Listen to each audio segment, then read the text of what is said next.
Paz do Senhor, povo de Deus, sejam todos bem-vindos. Hoje, dia 24 de outubro de 2021, 9 horas da manhã, está começando a nossa Escola Bíblica Online aqui pelo canal Casa do Pão. A proposta é comentar algo sobre as funções dentro das comunidades cristãs, o título que cada pessoa tem diante da função que ele exerce nessa comunidade.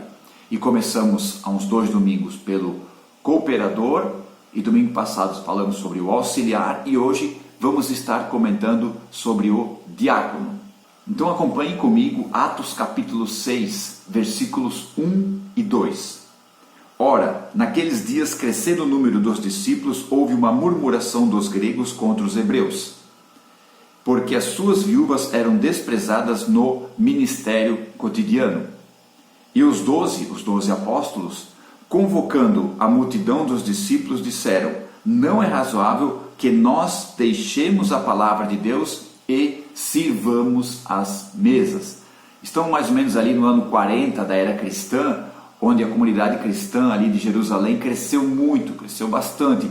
Então tinha que atender essas pessoas ali. Então já estava tendo um certo dilema em relação aos gregos e aos hebreus. Então os 12 apóstolos viram que, como eles não tinham mais tempo para se dedicar tanto à palavra, então eles realmente iam separar pessoas para esse serviço tão importante dentro daquela comunidade cristã.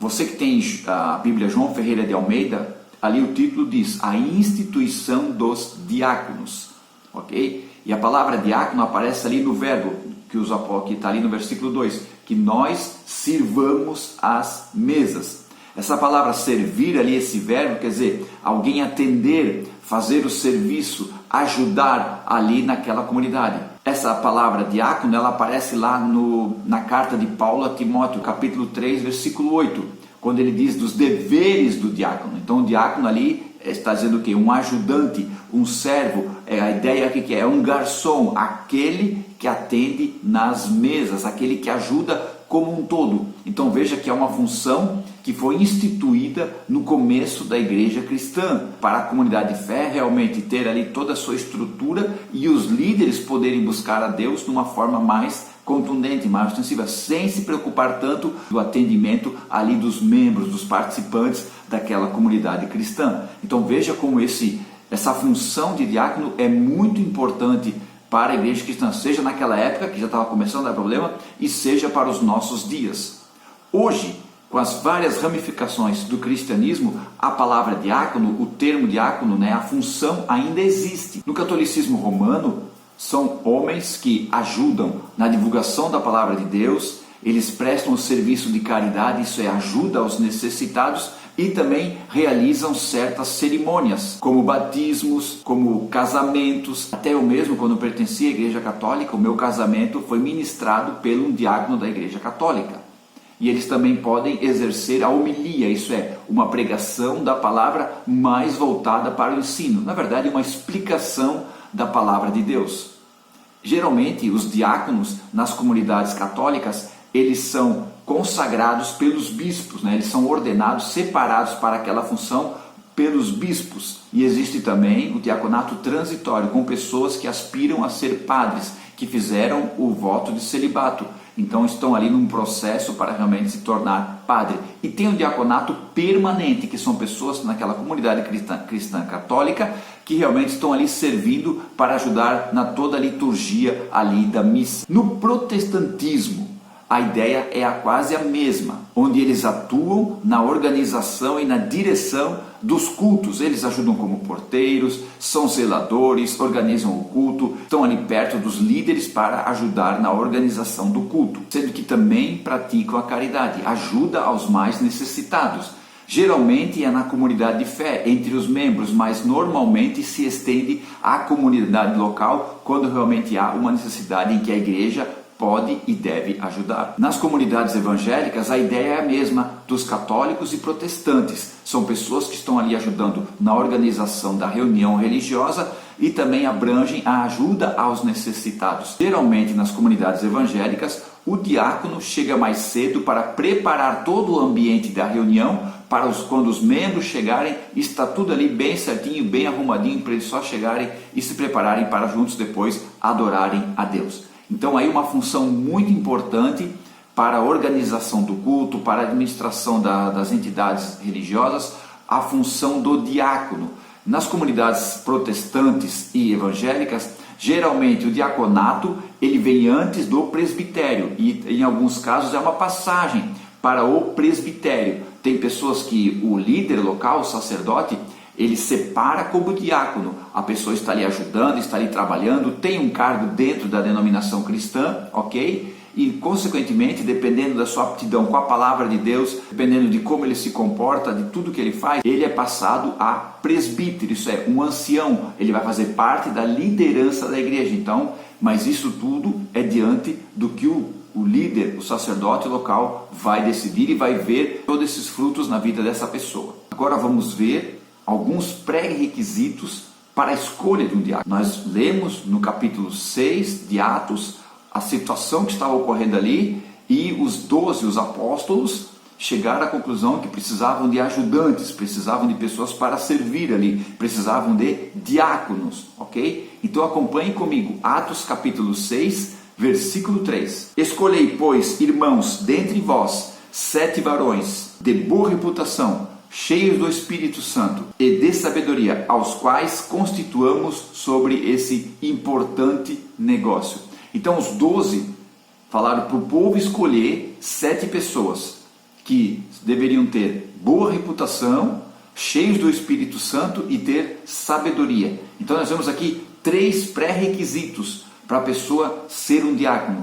Ele ser uma pessoa de boa reputação. Essa palavra boa reputação quer dizer o quê? Uma pessoa de um bom testemunho. Alguém não tem nada para falar contra ela.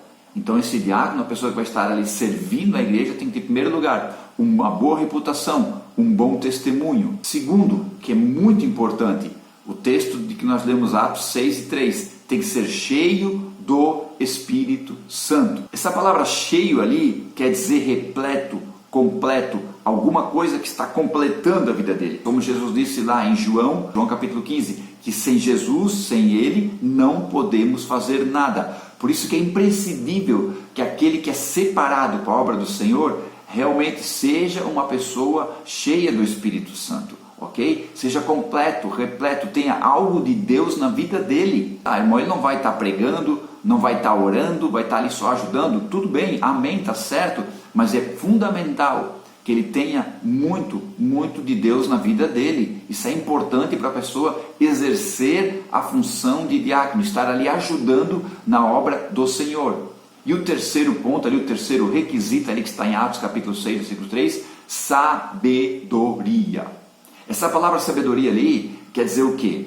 Que a pessoa tem que realmente saber o que está fazendo. Ele tem que ter habilidade e experiência de vida para poder realizar tudo aquilo que Deus colocar na mão dele, através desse tão importante serviço que nós chamamos de diaconato. Então olha só, 3 características tremendas para a pessoa realmente ser separado, ser escolhido, consagrado como diácono na comunidade cristã. Em primeiro lugar, tem que ter boa reputação, o seu testemunho tem que ser irrepreensível. Segundo, tem que ser cheio do Espírito Santo, quer dizer, o Espírito Santo tem que direcionar a vida dele. E terceiro, ele tem que ter sabedoria. Realmente estamos vendo aí como tem que ser escolhido um diácono. Você está entendendo como é sério essa função dentro da comunidade cristã? Agora vamos ver o que Paulo falou para Timóteo na primeira carta, capítulo 3, do versículo 8 em diante. Acompanhe comigo, versículo 8. De sorte que os diáconos sejam honestos, não de língua dobre, não dados a muito vinho, não cobiçosos de torpe ganância, guardando o mistério da fé em uma pura consciência. Estes também sejam primeiro provados, depois sirvam se forem irrepreensíveis. E no versículo 12, os diáconos sejam maridos de uma mulher e governem bem seus filhos e as suas próprias casas. Versículo 13, porque os que servirem bem como diáconos adquirirão para si uma boa posição e muita confiança na fé que há em Jesus Cristo. Então olha só o que Paulo está dizendo para Timóteo, como que o diácono tem que ser. Antes Nós lemos lá os requisitos para separar uma pessoa para diácono. Agora continua muito mais a responsabilidade. Como que tem que ser um diácono? Quando ele diz ali, os diáconos sejam honestos, isso é, que eles sejam respeitáveis, que eles sejam honrados. Quando eles andarem na rua, quando eles irem num comércio, quando eles irem em qualquer lugar, as pessoas que olharem para eles realmente vão ver pessoas respeitáveis, pessoas honradas. Não vão poder ficar falando, olha, esse camarada faz isso, esse camarada faz aquilo. Realmente ele está sendo um representante de Cristo ali naquele lugar. Por isso que Paulo fala, ele tem que ser honesto. E ele continua, não de língua dobre. Isso é, ele não pode ter várias versões para uma história só. A sua palavra tem que ser sim, sim e não, não. Ele tem que ser um homem de palavra. Ele tem que falar o que realmente é. Não falar de um jeito para uma pessoa e falar do jeito para outra pessoa. Está entendendo? Ele tem que ser realmente ter uma palavra e ficar firme naquela palavra. Então olha que Paulo está trazendo a responsabilidade muito séria do que é um diácono. E ele continua, não cobiçosos de torpe ganância. Cobiçosos ali é lucro indevido.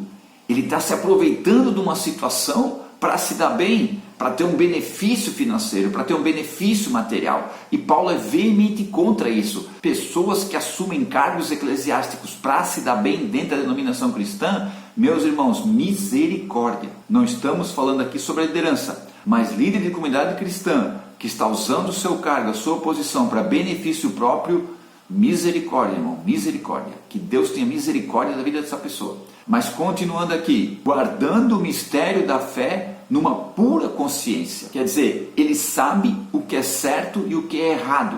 Ele entende, ele analisa as coisas, ele entende, a sua consciência é pura. Ele entende o que é certo e o que é errado. Não é uma consciência contaminada, não é uma consciência que se deixa levar por influências externas. A sua consciência é o mistério da fé, totalmente direcionada por Cristo. Meu Deus do céu, gente, olha que como é maravilhoso servir ao Senhor, mas também a responsabilidade de estar fazendo algo na casa do Senhor. E Paulo continua, eles deveriam ser maridos de uma mulher, isso é, ser fiéis ao seu casamento, ao seu relacionamento e governar, isso é, administrar bem a sua casa. Porque se ele servir bem como diácono, vai adquirir o que? Uma boa posição, isso é, não que ele vai crescer, ter uma posição superior aos outros, mas a palavra posição ali está dizendo o que? Confiança. As pessoas que olharem para ele vão ter confiança nele, vão saber que realmente é alguém que está servindo a Deus em primeiro lugar. E consequentemente isso vai gerar muita confiança na fé que há em Cristo Jesus. Está entendendo a importância do diácono na comunidade cristã? Está entendendo que você não é simplesmente uma pessoa que está aí para dar uma mão ou outra em qualquer momento? Não, você foi separado, você foi consagrado para essa função. Você está vendo como é importante essa função de diácono dentro da comunidade de fé, dentro da comunidade cristã? Toda a relevância que ele tem ali na organização, na administração e principalmente daquilo que Deus tem com ele. Por isso que o líder local, o sacerdote, tem que ter certeza de Deus que aquela pessoa deva ser separada a diácono. Ele tem todos os requisitos na palavra de Deus para consultar se aquela pessoa deve ou não ser separada a diácono. Mas ele também tem a direção do Espírito Santo. Jesus, quando foi escolher os apóstolos, ele subiu ao monte e ficou orando a noite toda. Quando desceu do monte, ele começou, Judas, tu vai ser o tesoureiro. Judas, diz a palavra que ele tirava dinheiro da bolsa. Pedro, tu vai ser o líder. Pedro, nervosinho, vai ser o líder. Tomé, tu vai fazer parte. Tomé, o incrédulo. Então você está vendo, gente? Jesus foi orar e quando ele desceu do monte, Deus disse, é Pedro, é Tiago, é João, é Bartolomeu, é esse. Deus mostrou todos. Então, para ser separado alguém para diácono, ainda tenha a palavra de Deus como base para a pessoa ser escolhida, mas principalmente, líder local, tenha a direção do Espírito Santo. Tenha a direção do Espírito Santo, porque é um cargo muito importante nas nossas comunidades de fé, de muita responsabilidade e um privilégio muito grande para todos aqueles que servem ao Senhor. Agora, você que foi chamado a diácono, entenda a sua responsabilidade. Entenda a sua responsabilidade. Ok? E não pense que você é diácono para depois ser presbítero, ser evangelista, como se estivesse crescendo de posições dentro de uma sociedade. Não. Se Deus te chamou para ser diácono, você vai ser um excelente diácono e vai ganhar o galardão daquilo que você fez aqui para Deus na terra. Quem sabe um dia você vai ser separado a presbítero, sim, mas não seja separado a presbítero pelo fato de estar 5, 10 anos como diácono, não. Seja separado ao presbitério para você ser parte da liderança da igreja. Muito obrigado, meus irmãos, uma aula muito boa. Que Deus abençoe a sua vida, que Deus abençoe o seu ministério, que Deus abençoe também o resto do seu domingo aí. Hoje à noite tem culto na tua congregação, na minha. Vamos juntos adorar a Deus, vamos buscar a face do Senhor, vamos ser edificados pela palavra de Deus. Amém? Muito obrigado, Deus abençoe. Tchau.